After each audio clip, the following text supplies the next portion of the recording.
La historia oficial de Europa Occidental se ha contado desde los mármoles de Roma, los altares del cristianismo y los pergaminos del Renacimiento. Todo lo demás, lo que no encajaba, fue empujado a los márgenes, reducido a notas de pie de página, a leyendas rurales, a misterios que nadie se atrevió a desenterrar. Y sin embargo, antes de los emperadores, antes de las legiones, antes de los profetas y los reyes cruzados, existió una tierra viva, indómita, diversa. Una península cercada por mares y montañas, habitada por pueblos tan antiguos que sus nombres resuenan aún sin rostro, como ecos dentro de una cueva: íberos, celtas, tartesios, lusitanos, betones, turdetanos. Pocos lo saben, pero antes de que Hispania fuera romana, ya era un mosaico de civilizaciones. Y no civilizaciones menores, sino culturas con escritura propia, con sistemas de comercio, con estructuras políticas, con religiones complejas y arte profundamente simbólico. ¿Por qué, entonces, sabemos tan poco de ellas? ¿Qué ocurrió para que sus voces fueran tan eficientemente silenciadas? Existe una posibilidad real de que gran parte de la identidad cultural de Europa Occidental, e incluso de nuestra identidad actual, haya sido edificada sobre los restos de una civilización que jamás fue comprendida, ni perdonada. Una civilización que no se dejó absorber del todo, que se resistió durante siglos, y que fue borrada no solo con guerras, sino con olvido. Roma, Cartago, el Islam andalusí, el cristianismo medieval, todos la enfrentaron, la transformaron, y también la reescribieron. Como es normal cuando uno se encuentra por primera vez con una historia tan difusa y esquiva, puede que sientas desconfianza, incluso indiferencia. Puede que pienses que estos pueblos desaparecieron hace tanto que ya no importan, que son solo sombras en libros polvorientos, sin relevancia para el mundo moderno. Y es posible que, al final, descubras que esta historia no es para ti. Pero claro, si decides quedarte, si te atreves a mirar más allá de las ruinas y escuchar lo que aún resuena bajo la tierra, podrías descubrir que los iberos no desaparecieron, solo cambiaron de nombre. Este no es un relato de gloria imperial. Es una historia de resistencia, de transformación, de supervivencia cultural. Y lo que está en juego es más de lo que parece. Antes de comenzar, ¿por qué no te suscribes y te unes a nuestra comunidad apasionada por la historia y la cultura? Aquí descubrirás relatos fascinantes, misterios ancestrales y curiosidades que han dado forma al mundo. Mientras lo haces, activa la campana de notificaciones para no perderte ninguna de nuestras increíbles historias.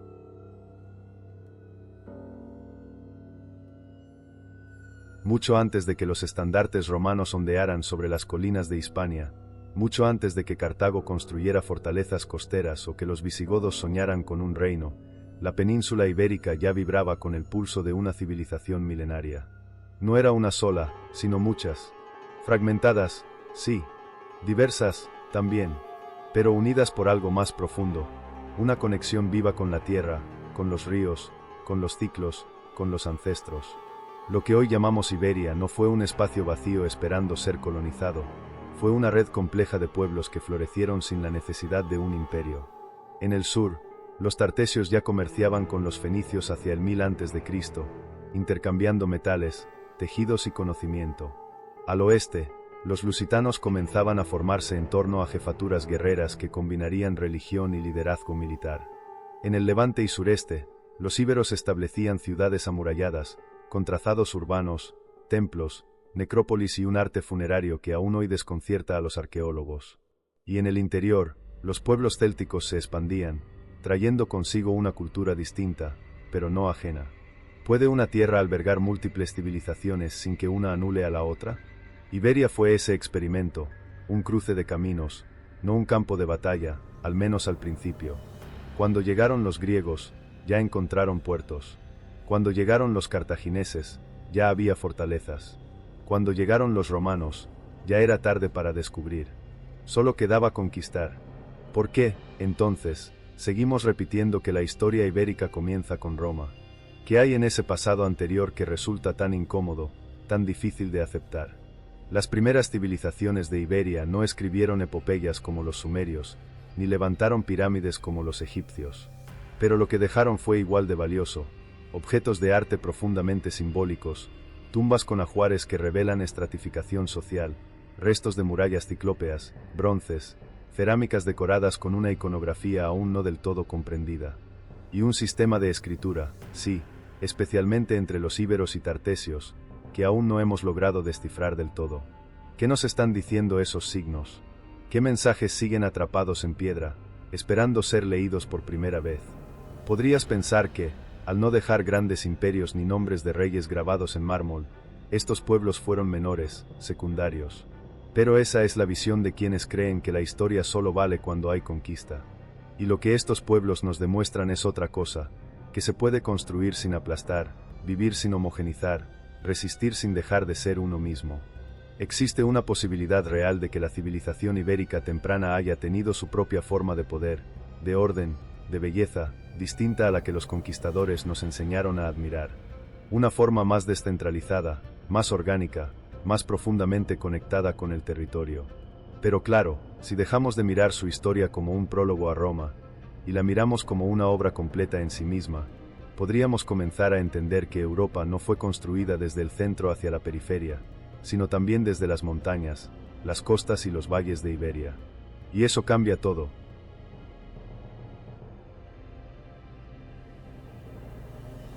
Los íberos no dejaron libros. No escribieron tratados filosóficos ni epopeyas extensas como los griegos o los romanos. No nos legaron una voz directa, pero eso no significa que no hablaran.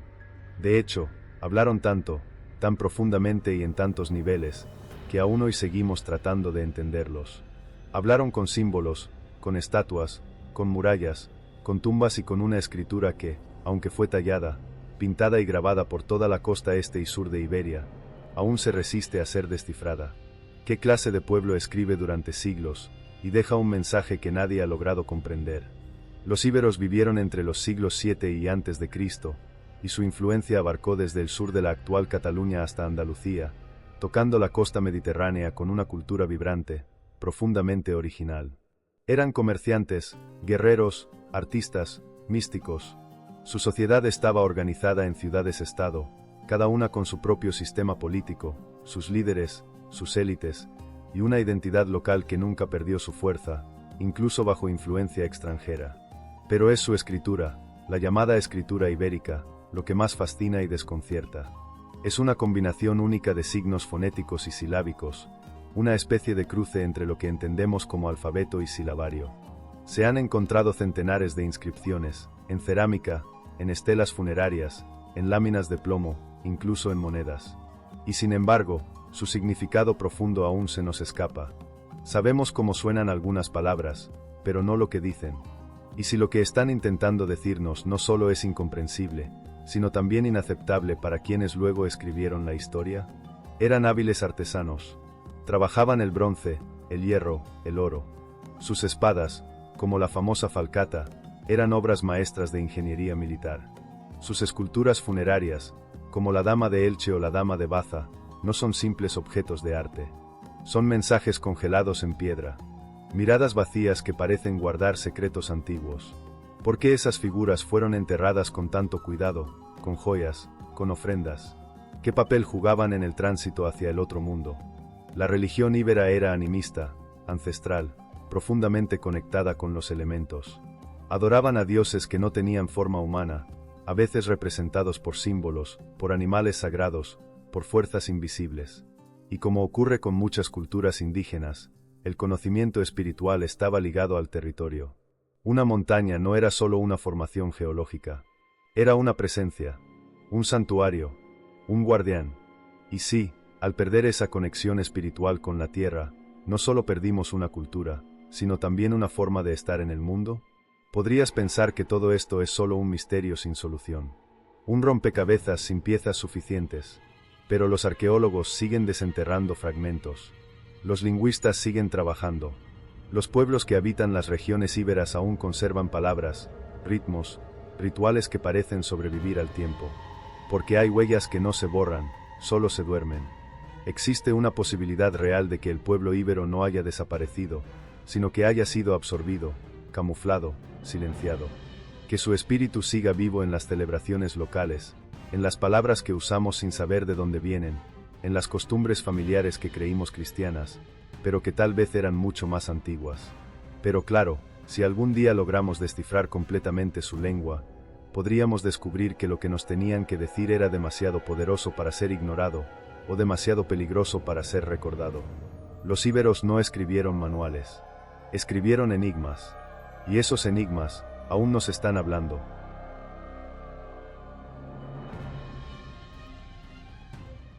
En el corazón de la península ibérica, donde las montañas se alzan como murallas naturales y los ríos dividen y conectan a la vez, nació un pueblo que no era exactamente celta, ni exactamente íbero, sino algo completamente distinto. Una fusión inesperada, una síntesis poderosa que tomó lo más feroz del mundo celta y lo más sofisticado del mundo íbero para forjar una nueva identidad, los celtíberos. No eran una mezcla casual, no fue una simple superposición de costumbres, fue una transformación. Los celtíberos adoptaron lenguas, técnicas, creencias y estructuras sociales de ambos mundos, pero las adaptaron a su propia lógica, a su propio territorio, a sus propias formas de entender el poder, la guerra y la vida. Y si esta identidad intermedia fuera, en realidad, una de las más avanzadas y complejas de la antigüedad hispánica, precisamente porque no encajaba en las categorías que Roma entendía, su territorio ocupaba buena parte del sistema ibérico central, extendiéndose por lo que hoy conocemos como Soria, Teruel, Guadalajara, Cuenca y zonas de Aragón y La Rioja. Construyeron Oppida, ciudades fortificadas en altura, con murallas de piedra, trazados urbanos, santuarios y plazas. Tenían un sistema tribal con jefes de guerra, pero también consejos, alianzas entre clanes, códigos de honor que estructuraban la sociedad con una fuerza que Roma nunca logró disolver por completo. Eran temibles en el combate. Su fama como guerreros se extendió incluso fuera de Iberia. Portaban espadas curvas, como la famosa falcata, y escudos redondos decorados con símbolos. Luchaban con furia, sí, pero también con estrategia. Sabían moverse en su terreno como nadie. Sabían cuándo atacar y cuándo desaparecer. ¿Puede una cultura basada en la resistencia convertirse en una amenaza estructural para un imperio? Los celtíberos lo demostraron. Pero había algo aún más temido por Roma que sus armas, su espíritu. Los celtíberos no se rendían, ni ante la presión militar, ni ante la diplomacia, ni siquiera ante el hambre o el cerco prolongado. Su código de honor dictaba que antes de entregarse, antes de arrodillarse, era preferible morir.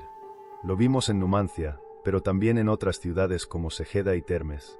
Cuando no había salida, quemaban sus casas, sus almacenes, sus santuarios, y se entregaban al fuego antes que al enemigo. ¿Qué tipo de convicción habita en un pueblo que elige la destrucción antes que la esclavitud? Podrías pensar que esto fue simple orgullo tribal, un gesto dramático sin impacto real. Pero lo cierto es que Roma, tras décadas de campañas, tardó muchísimo en pacificar completamente el territorio celtíbero. No era una guerra territorial, era una guerra de principios. Roma ofrecía ciudadanía, caminos, leyes. Los celtíberos ofrecían libertad, identidad, tierra sagrada. No se trataba solo de quien tenía más poder, sino de quien estaba dispuesto a perderlo todo por no arrodillarse. Existe una posibilidad real de que los celtíberos fueran los primeros europeos en plantear una resistencia total al modelo imperial que dominaría el continente durante siglos. Y por eso, Roma no solo tuvo que vencerlos, tuvo que hacerlos desaparecer del relato. Reescribirlos como bárbaros, como tribus atrasadas, como obstáculos en el camino del progreso. Pero claro, si alguna vez les damos su lugar verdadero en la historia, podríamos descubrir que no eran los restos de dos culturas, sino el nacimiento de una nueva, única, profundamente poderosa. Los celtíberos no querían conquistar el mundo. Querían vivir en el suyo sin pedir permiso. Y eso, para un imperio, era imperdonable.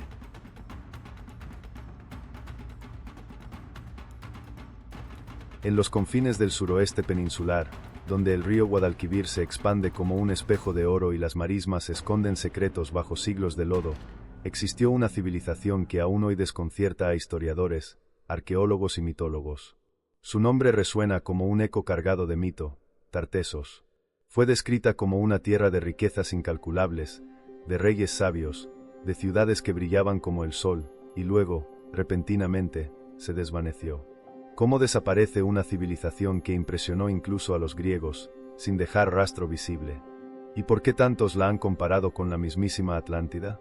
Los griegos hablaban de Tartesos como un lugar real. Heródoto la mencionó, Estrabón la describió, y los relatos antiguos coinciden en señalarla como una sociedad avanzada, con leyes escritas, estructuras urbanas, un comercio vigoroso y un reino consolidado en torno a un río que fluía hacia el Atlántico. Su rey más célebre fue Argantonio, un nombre que suena casi legendario. Según las fuentes, Argantonio gobernó durante 80 años. Su reino era rico en plata, oro, estaño y cobre. ¿Pero quién fue realmente? ¿Un monarca de carne y hueso o el símbolo de una era dorada que luego sería silenciada? Los arqueólogos modernos han encontrado restos sorprendentes en Huelva, Cádiz, Sevilla y otras zonas del Valle del Guadalquivir, ajuares funerarios con piezas de oro puro, templos soterrados, altares, estructuras defensivas, elementos fenicios integrados en un contexto que no era ni del todo oriental ni del todo indígena. Tartessos fue un cruce de caminos, el primer gran experimento ibérico de hibridación cultural. Y eso tal vez fue su fuerza, y también su perdición. En algún punto entre los siglos B y V a.C., Tartessos desaparece. No gradualmente, sino como si hubiera sido borrada del mapa. Sus centros urbanos se abandonan, sus rutas comerciales se interrumpen, su nombre se apaga. Nadie sabe con certeza qué ocurrió. ¿Fue una catástrofe natural? ¿Una guerra silenciosa? ¿Una conspiración de los nuevos poderes que querían controlar la península? ¿O acaso fue un caso de damnatio memoriae, una eliminación deliberada de su legado? Podrías pensar que Tartessos es solo un mito disfrazado de historia, una invención romántica de arqueólogos sin pruebas. Pero las piezas están ahí. Y su lenguaje material, joyas, templos, escrituras fragmentarias, conexiones con Oriente, cuenta una historia poderosa. Una historia que molesta porque no encaja. ¿Y si Tartessos hubiera sido una civilización lo suficientemente avanzada para desafiar el orden que vendría después? Existe una posibilidad real de que Tartessos representara el primer modelo de un estado ibérico autónomo, complejo y conectado internacionalmente, y que su desaparición no fue accidental, sino estratégica. Alguien necesitaba que su memoria se diluyera, que el relato empezara con Roma, no con ellos, que las piedras hablaran en latín, no en un idioma que ya nadie puede traducir. Pero claro, si reexaminamos sus restos con nuevos ojos, libres del prejuicio académico y de las narrativas heredadas, podríamos encontrar que lo que hemos perdido no es solo una ciudad, sino una clave para comprender el verdadero origen de Europa occidental. Tartessos no es un mito, es una herida abierta, y aún no ha dicho su última palabra.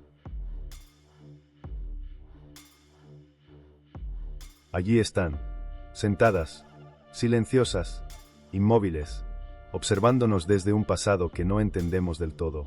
La dama de Elche, la dama de Baza, la dama del Cerro de los Santos. Mujeres talladas en piedra con una expresión que no es ni de tristeza ni de paz, sino de espera, de juicio, de misterio. ¿Quiénes eran estas figuras? ¿Por qué fueron enterradas con tanto cuidado? ¿Y por qué su presencia sigue perturbando siglos después? Las damas íberas son más que esculturas. Son enigmas, tótems, puertas hacia un mundo que ya no existe, pero que aún respira bajo capas de tierra y olvido. Su sola existencia desafía la idea de que los pueblos preromanos eran primitivos. La finura de sus rasgos, la complejidad de sus tocados, la técnica empleada para esculpirlas, todo indica un nivel artístico y simbólico altísimo. Y si lo que hemos estado mirando como simple decoración fuera, en realidad, un lenguaje visual codificado, una forma de transmitir saber espiritual, social, incluso político? La dama de Elche, encontrada en 1897, lleva un tocado descomunal, collares, túnicas detalladas. Su mirada vacía, una máscara de eternidad, parece atravesar el tiempo. Su cabeza está hueca, una cavidad en la parte posterior sugiere que era una urna funeraria, o quizá un receptáculo para reliquias sagradas. ¿Quién tenía el derecho a ser depositado dentro de ella? ¿Un alma noble? ¿Una sacerdotisa? ¿Una reina que cruzó al otro mundo sentada, con la misma firmeza con la que gobernó en vida? La dama de Baza fue descubierta en 1971. A diferencia de la de Elche, aún conservaba rastros de pintura. En sus brazos porta un ave, posiblemente un símbolo psicopompo, un guía del alma. Estaba dentro de una tumba, ricamente ornamentada, con objetos ceremoniales. No era una simple escultura decorativa. Era parte de un rito de paso. ¿Qué sabían los íberos sobre la muerte que nosotros hemos olvidado? Este arte funerario no se limita al retrato. Es una declaración, un acto de presencia más allá del tiempo. Y la mayoría de estas figuras son mujeres. ¿Por qué? ¿Acaso las mujeres ocupaban un rol central en los rituales de tránsito al más allá? ¿Tenían ellas el dominio sobre la frontera entre la vida y la muerte? ¿Y si estas figuras eran más que representaciones, y eran símbolos de poder espiritual y político? Podrías pensar que se trata solo de arte religioso, de idolatría antigua sin mucha trascendencia moderna. Pero la forma en que estas damas fueron enterradas, protegidas, veneradas, rodeadas de ofrendas, nos habla de algo más. Un respeto hacia lo femenino que las culturas posteriores trataron de borrar con violencia. ¿Qué perdió Europa cuando rompió con este vínculo ancestral entre lo femenino y lo sagrado? Existe una posibilidad real de que estas damas de piedra sean las guardianas de una espiritualidad perdida, que no representen solo a mujeres concretas, sino a un principio, a una fuerza, a una sabiduría que fue enterrada no solo por el paso del tiempo, sino por la imposición de nuevos dioses, nuevas leyes, nuevas formas de poder. Pero claro, si tenemos el valor de mirarlas no como estatuas arqueológicas, sino como mensajes vivos, podríamos descubrir que siguen hablándonos, que siguen juzgándonos, que siguen esperando que las escuchemos, porque quizá no son las damas las que están atrapadas en piedra, quizá los que estamos petrificados, somos nosotros.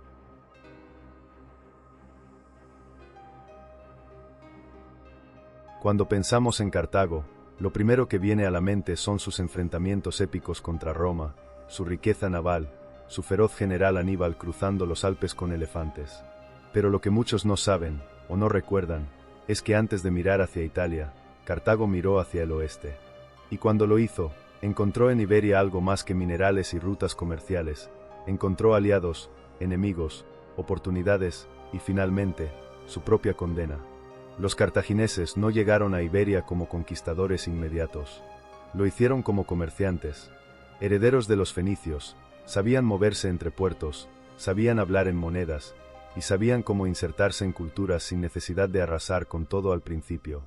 Establecieron bases costeras, especialmente en lo que hoy conocemos como el sudeste peninsular.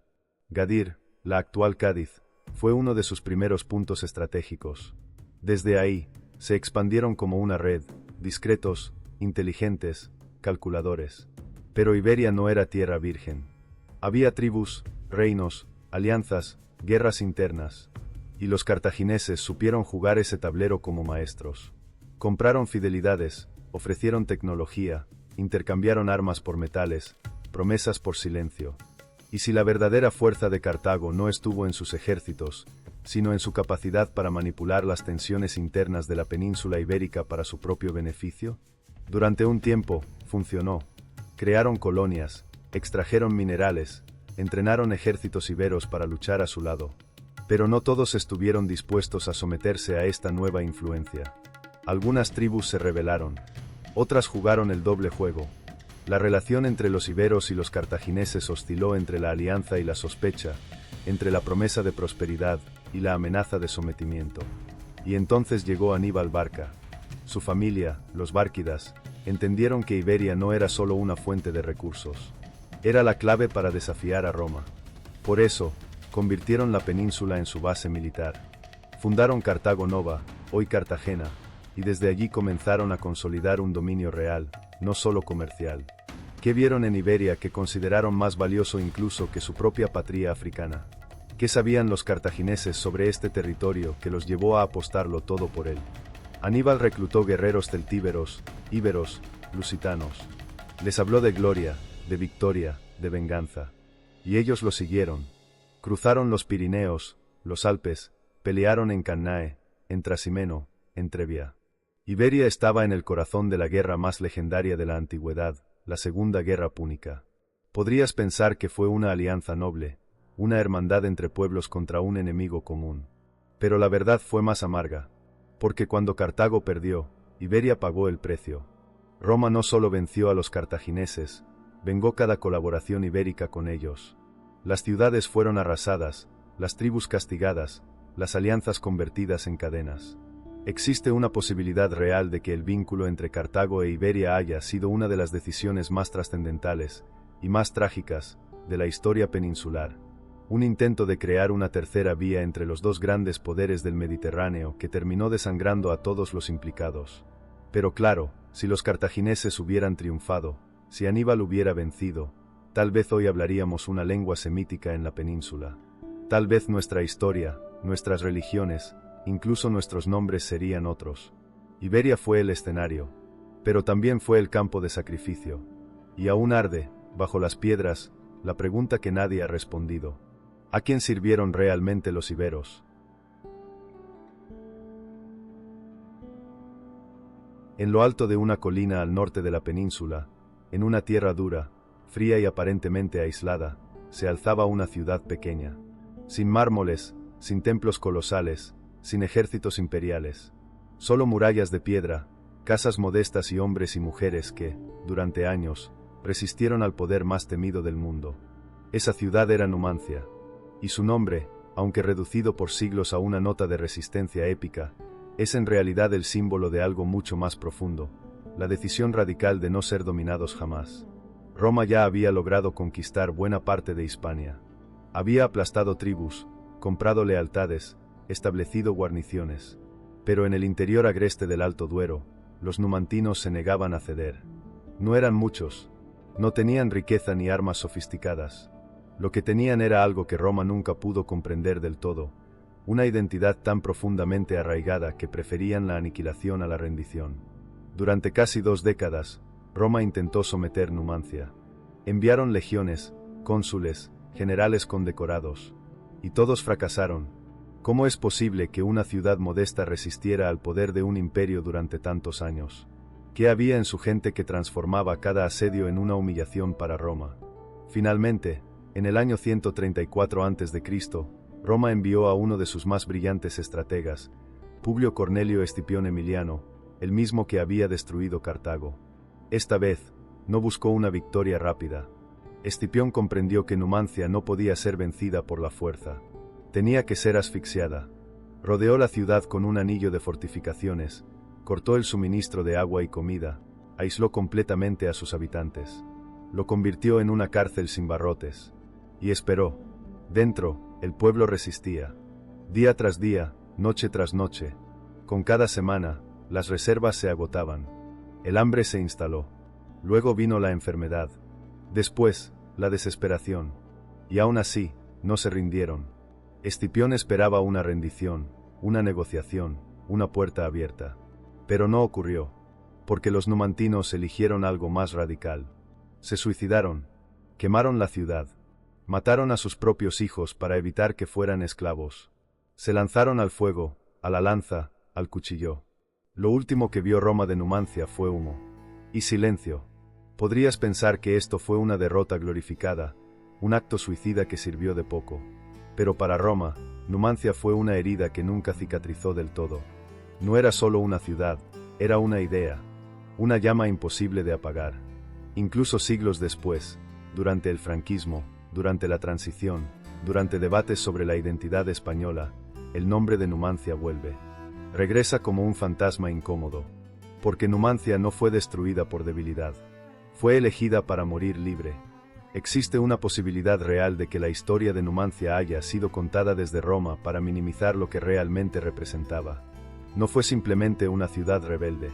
Fue la negación absoluta de la dominación. El recordatorio de que, incluso cuando todo parece perdido, existe una forma de victoria que no se mide en conquistas, sino en dignidad. Pero claro, si miramos a Numancia no como una ruina, sino como un acto de voluntad absoluta, podríamos descubrir que esa fuerza sigue viva. En pueblos que resisten, en culturas que no se dejan absorber, en personas que, ante la presión, eligen arder antes que arrodillarse. Numancia no fue el final. Fue una advertencia. Y su eco aún resuena.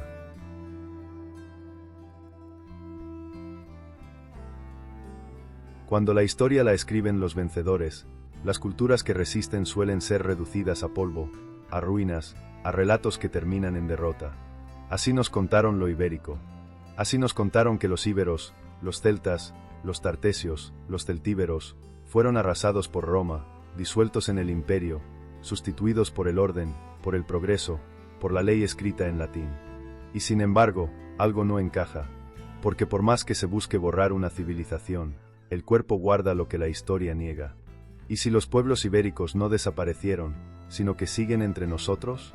¿Y si no están muertos, sino mezclados en nuestra sangre, en nuestras costumbres, en nuestra lengua? Hoy, gracias a la genética, al análisis arqueológico y al estudio profundo de la cultura material, sabemos algo perturbador. Los pueblos prerromanos de la península no fueron eliminados, fueron absorbidos, transformados, convertidos en la base silenciosa de todo lo que vino después. Y esa base aún palpita, aunque no sepamos nombrarla. Estudios de ADN antiguo realizados en restos humanos hallados en yacimientos íberos, celtas y tartesios muestran una continuidad genética con poblaciones actuales. Lo que significa que la gente que hoy vive en la península ibérica, desde Galicia hasta Murcia, desde Andalucía hasta Aragón, es en gran parte descendiente directa de esos pueblos. No solo de romanos, visigodos o árabes, sino de los que estuvieron antes, los que resistieron, los que no dejaron libros, pero sí linajes. No solo la sangre habla, también las palabras. Muchas de las lenguas romances que se hablan hoy en la península contienen sustratos léxicos prerromanos. Palabras que no vienen del latín, ni del árabe, ni del griego, y que sobreviven tozudamente en el habla cotidiana, en expresiones rurales, en nombres de lugares. En el gallego, en el vasco, en el catalán, en el castellano, hay huellas de sonidos anteriores al imperio. Y si cada vez que pronunciamos uno de esos nombres, estamos invocando una memoria ancestral que aún no ha sido del todo silenciada, las costumbres también resisten. Fiestas rurales, danzas, rituales agrícolas, creencias en los ciclos naturales, ritos funerarios heredados. Hay celebraciones en la península que la Iglesia trató de cristianizar sin lograrlo por completo.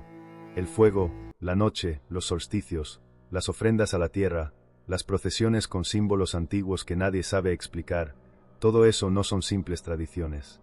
Son restos vivos, fragmentos de algo que se negó a morir. Podrías pensar que son coincidencias, mezclas inevitables de siglos de historia. Pero cuando los patrones se repiten, cuando las huellas son tan claras, tan insistentes, tan imposibles de ignorar, la casualidad deja de ser una explicación suficiente. Existe una posibilidad real de que la identidad ibérica no sea una invención moderna ni una etiqueta vacía, sino una raíz que ha sobrevivido disfrazada, fragmentada, pero intacta en lo más profundo de quienes habitan estas tierras.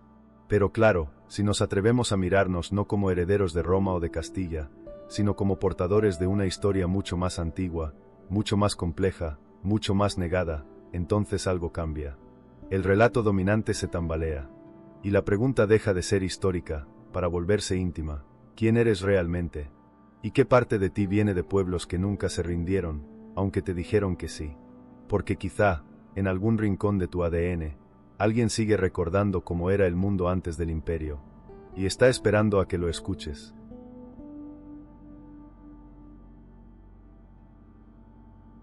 Cuando en el año 711 las tropas musulmanas cruzaron el estrecho de Gibraltar, la península ibérica cambió para siempre. Lo que comenzó como una rápida incursión militar terminó convirtiéndose en uno de los episodios más complejos y prolongados de su historia, la era de Al-Ándalus. Durante casi 8 siglos, la península fue escenario de un entrelazamiento profundo entre cultura árabe, bereber, judía, cristiana, y algo más, un pasado ibérico que nunca desapareció del todo, pero que fue reescrito, desplazado, absorbido por un nuevo relato de poder. Y si la llegada del Islam no solo transformó el presente, sino también el recuerdo del pasado, Al-Ándalus trajo avances científicos, refinamiento artístico, tolerancia intelectual, aunque también conflicto, censura y guerras civiles. Introdujo una nueva arquitectura, nuevas formas de organización política, y una lengua que marcó el paisaje hasta hoy. Pero en ese proceso de integración, muchas de las antiguas tradiciones ibéricas sobrevivieron enmascaradas. ¿Cómo explicar, si no, que algunos rituales rurales prohibidos por la Iglesia se mantuvieran vivos bajo formas islámicas? ¿Cómo entender la continuidad de creencias agrícolas, de celebraciones estacionales, de supersticiones populares que ni el Corán ni la Biblia lograron borrar? Los pueblos de la península, descendientes de íberos, celtas, celtíberos y tartesios, no desaparecieron cuando llegaron los visigodos, ni cuando entraron los musulmanes. Cambiaron de lengua, de vestimenta, de dioses, pero no de memoria. Y muchas veces, Esa memoria se ocultó tras símbolos nuevos. ¿Cuántas palabras de origen árabe que usamos hoy esconden un significado más antiguo, más pagano, más ibérico de lo que imaginamos? En algunos textos andalusíes aparecen menciones vagas a los antiguos, a los que vivían antes de los romanos. Se habla de costumbres extrañas, de prácticas ligadas a la tierra, de creencias heréticas que se resistían en zonas rurales. Se las combatía, se las ignoraba, pero nunca se las extinguió del todo. ¿Qué tanto de lo que hoy atribuimos a la influencia musulmana es, en realidad, una continuidad camuflada de un pasado mucho más profundo? Podrías pensar que Al-Ándalus fue una ruptura total, una civilización nueva construida desde cero. Pero si escarbamos bajo los zócalos, si miramos los patrones geométricos, si escuchamos los cantos populares que sobreviven en Andalucía, en Extremadura, en Murcia, encontraremos rastros que no provienen de Arabia, ni de Damasco, ni de Bagdad. Vienen de antes, de más hondo. ¿Y si los arcos de herradura no fueran solo árabes, sino herederos de formas sagradas ibéricas? ¿Y si los jardines de Córdoba escondieran la continuidad de una cosmovisión en la que el agua, el sol y la sombra eran puertas al mundo espiritual? Existe una posibilidad real de que Al-Ándalus no solo haya traído nuevas luces, sino que haya encendido antiguas brasas, que en vez de destruir del todo el legado ibérico, lo haya absorbido, lo haya usado para legitimarse, y al hacerlo, haya preservado, inconscientemente, una parte esencial de lo que éramos antes del imperio. Pero claro, si nos atrevemos a ver la historia como una superposición de capas, y no como una línea recta de conquista tras conquista, entonces podremos entender que la identidad peninsular es un palimpsesto, un manuscrito milenario donde la tinta nueva siempre oculta, pero nunca borra por completo, lo que fue escrito antes. En los muros de la Alhambra, entre versos del Corán y diseños arabescos, aún susurra el eco de una tierra más antigua, una tierra que nunca se dejó conquistar del todo.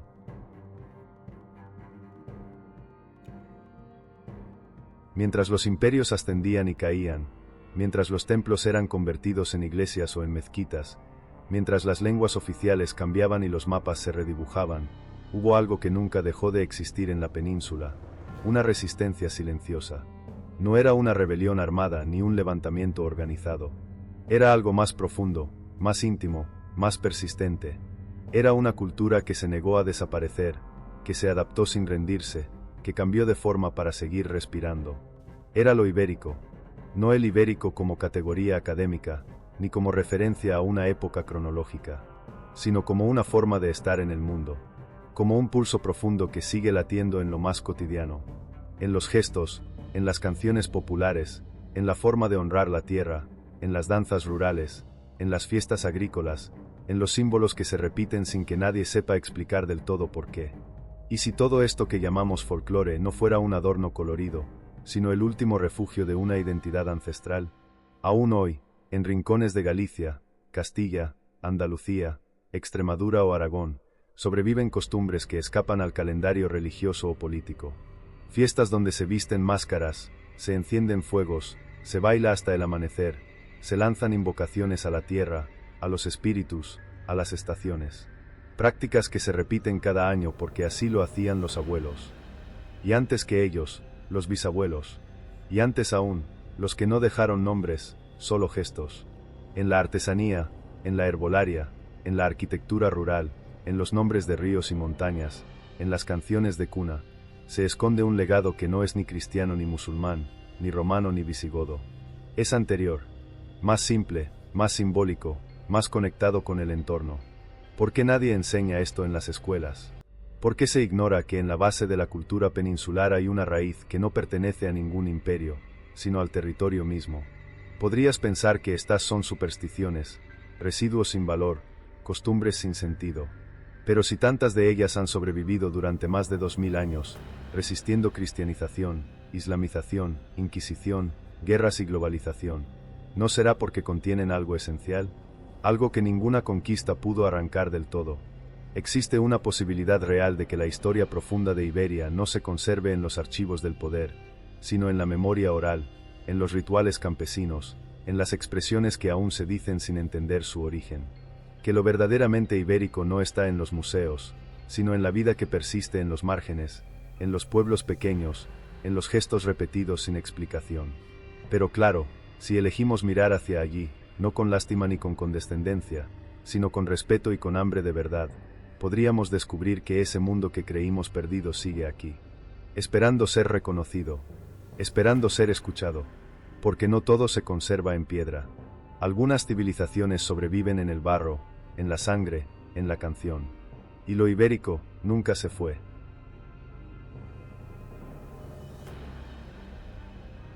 Después de este recorrido, ya no es posible mirar la historia de la península ibérica con los mismos ojos. Ya no podemos fingir que todo comenzó con Roma, que el legado verdadero nació con la cruz o con la media luna, que los pueblos anteriores fueron meras sombras de lo que vendría después.